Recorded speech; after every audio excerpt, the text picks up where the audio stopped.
So the thing about entering these points is that there are actually a ton of different ways you can do it.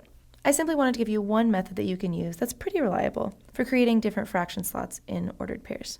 So for our first point, 3/4, -1/2, you could of course use this method that I show you up here. But you could also just enter this from left to right, and it should turn out just like this. So for some ordered pairs involving fractions, things aren't really that complicated. However, this one right here is a pretty difficult one, I think. If you try, for example, to enter everything in here from left to right, here's what you'll end up with. Your open parentheses, and then a 1, 2 as the denominator over 7. That's definitely not what we want.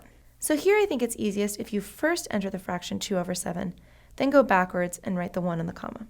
-1 over 8, 3 is another one that's pretty simple to enter. You can also do this from left to right, or you can use the method of inserting fraction slots where you need them first. So the moral of the story is, when you're typing things using MathQuill, you always need to be super careful to check what you're typing, and make sure that it's actually what you want to be typing. Also, the more practice, the better.